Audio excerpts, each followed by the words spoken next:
નમસ્કાર. બોટાદમાંથી hit and રનની ઘટનામાં મોટી કાર્યવાહી સામે આવી છે. બોટાદ પોલીસે હિટ એન્ડ રનની ઘટનાના આરોપીની ધરપકડ કરી ઘટનાનું રિકન્સ્ટ્રક્શન કર્યું છે. ગત 28 નવેમ્બરે તાજપર રોડ પર એક થાર ગાડીના ચાલકે બેફામ ગતિએ વાહન ચલાવી રિક્ષાને અડફેટે લેતા અકસ્માત સર્જાયો હતો. અકસ્માતમાં રિક્ષા મુસાફરી કરતા અનેક લોકોને નાની મોટી ઈજાઓ પહોંચી હતી. આ મામલે રિક્ષા ચાલકે થાર ગાડી ચાલક ભૌતિક વેગળ સામે ફરિયાદ નોંધાવી હતી. પોલીસે બેફિકરાઈથી ગાડી ચલાવવાની કલમો હેઠળ ગુનો નોંધી આરોપીની અટકાયત કરી છે. આજે પોલીસ દ્વારા આરોપીની ઘટના સ્થળે લઈ જઈ ઘટનાનું રિકન્સ્ટ્રક્શન કરવામાં આવ્યું. પોલીસ દ્વારા વધુ તપાસ ચાલી રહી છે. વધુ સમાચાર માટે જોતા રહો આરપી ગુજરાત ન્યૂઝ રાજકોટ.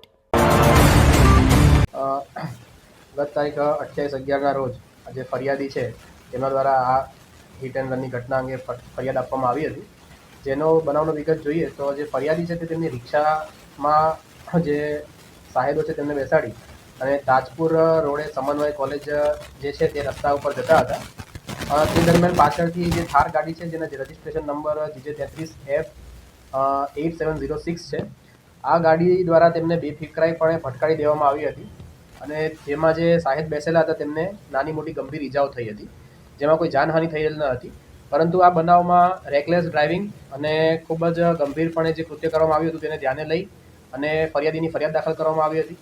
તથા જે આરોપી છે તે આરોપી ભૌતિકભાઈ વેગળ જે થાર ગાડીના ચાલક છે તેમના વિરુદ્ધમાં ફરિયાદ હતી, તેમને અટક કરવામાં આવ્યા છે. આ બનાવ છે તે કઈ રીતે બન્યો છે તે અંગે રિકન્સ્ટ્રક્શન પણ કરવામાં આવ્યું છે અને ઓવર સ્પીડિંગ અને સીસીટીવી કેમેરા વગેરે ચેક કરી અને આગળની કાર્યવાહી છે તે બોટાદ ટાઉન પોલીસ સ્ટેશન છે તે ચલાવી રહેલ છે.